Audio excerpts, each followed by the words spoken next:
I'll take emasculating science insults for 400. Oh, University Elementary School, where Timmy can study pre-law.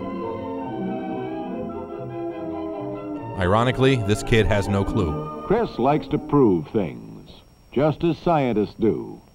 His new magnifying glass will help him. There, he just proved it's Tuesday.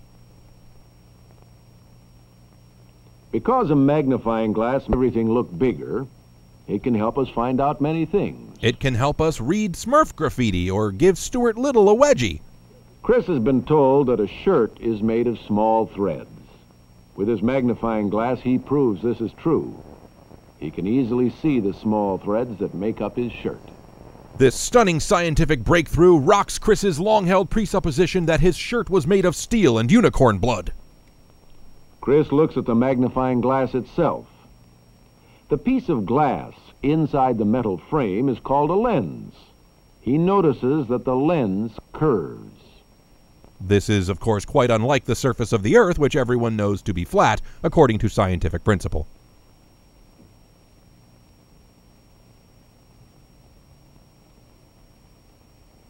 Chris moves his magnifying glass back and forth to find the place where he can see clearly. This is called focusing. It's also called Ant Hill Armageddon. The fire Chris starts will take 3 days to contain. Chris explores the grass and finds a grasshopper. He doesn't know it yet, but he's about to make a great personal sacrifice in the name of science. He has read that grasshoppers have 6 legs. Is this true? There's only one way to find out, and it involves tweezers. Yes, he can count the grasshopper's 6 legs, 3 on each side of its body. Hey, kid, my eyes are up here. Take a picture, it'll last longer. He discovers 2 long feelers on the grasshopper's head. All right, take a look if you must, but don't stare at my spiracles, okay? Just below the feelers, Chris sees large dark spots. They are the grasshopper's eyes. All right, is that it? You done? I gotta go. I got an audition for a Peter Graves movie.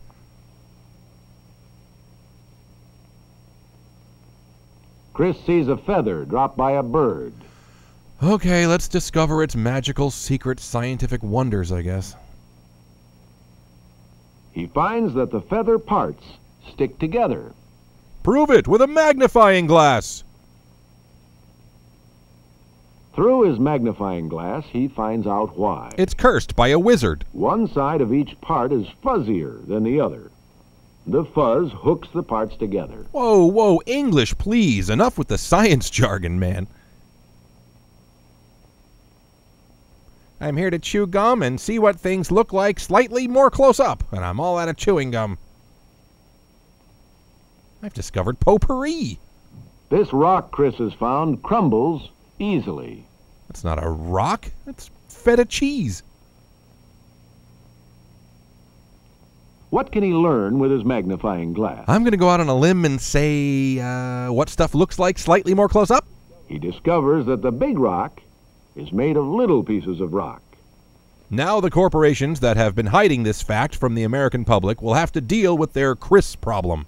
He's made some powerful enemies. Let me just hoist myself up into this crotch here. Chris looks at the bark of a tree. Somebody has to, I guess.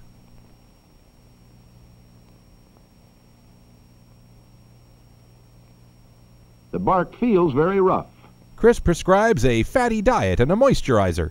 With his magnifying glass, Chris discovers why. It's chicken fried, extra crispy with secret spices. The bark is bumpy in some places. In other places, it's cracked and broken. Now, this is not really so much why as it is what, but I guess I'll let him have it. Jinkies, I guess? There's a moth. Oh no, Jamie Gum is nearby.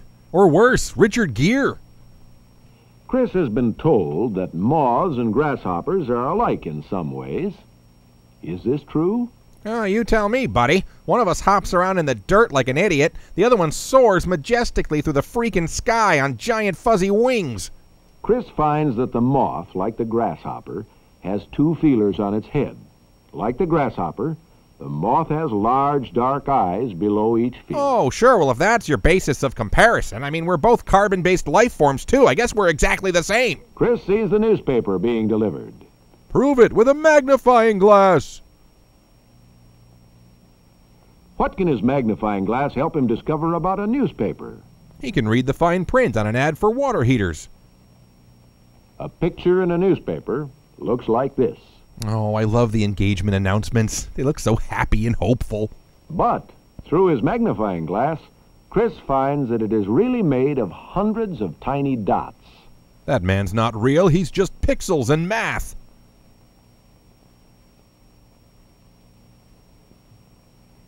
He discovers that where the dots are larger, the picture looks darker. And where the dots are dog-shaped, the picture looks like a dog. Anyway, moving on. But now it's time to wash for lunch. Oh, man, if we got to look at close-up Lunchables, I'm changing the channel.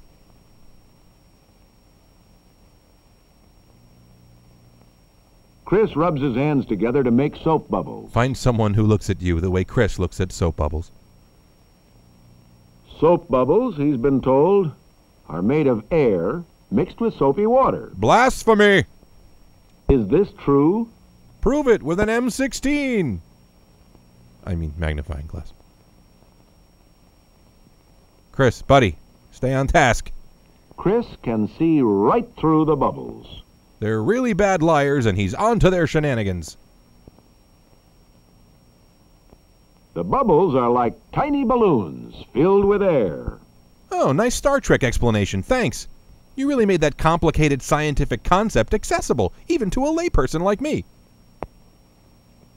The magnifying glass also helps Chris see the tiny ridges on the tips of his fingers. They lock in flavor and give Chris a satisfying crunch. He knows that these ridges make his fingerprints. And soon the sheriff's office will know it too.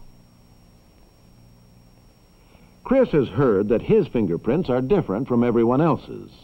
Is this true? With his magnifying glass, Chris may be able to find out for himself. He'll just need the cooperation of the other 7 billion people on the planet. In his brother's room, there are pictures of magnifying lenses. Oh, so this is a hereditary disorder. This picture looks just like Chris's magnifying glass. And that's Chris's lucky kale leaf. The lens is curved out on both sides. And painted opaque red in the traditional style. This is a picture of a microscope. It has a tube with 2 lenses at the top and 1 at the bottom. When we look at a microscope under a magnifying glass, well, look out! A microscope is used to make very, very small things look big enough to see. You can use it to see the guacamole on your Chipotle bowl. This is a telescope.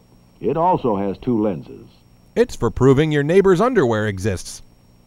A telescope is used to look at things that are far away. Through it, the moon and the stars look bigger. The sun looks blindier. A curved lens, like the one in Chris's magnifying glass, may be used in many ways to make things look bigger. That's the established premise. Anyway, this blows. I'm going to watch Tiny Toons. While Chris is having his lunch, he sees something interesting. His own glass of water makes the letters on the box look bigger.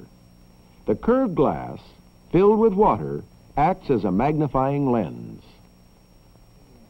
Now he can read the fine print that says the pie recipe may cause elephantitis. Later that same century. By using a magnifying glass, you can discover a whole new world around you. With it, you too can prove things for yourself. Yes, prove for yourself that things exist and are sometimes bumpy or shiny or whatever. The end? Prove it with a magnifying glass! Thanks for watching. Did you know that Fun with Shorts is powered by its own Patreon campaign? It's true. For a small pledge, you can see every new video before the rest of the internet and get special patron-only riffs and other goodies. I didn't realize spiritual warfare extended to the realm of breakfast. Pledge just $1 or more, and you'll get a free movie riff download as my thanks to you. I think he just baptized a gopher. Click the Patreon logo to check it out, and I'll see you next time.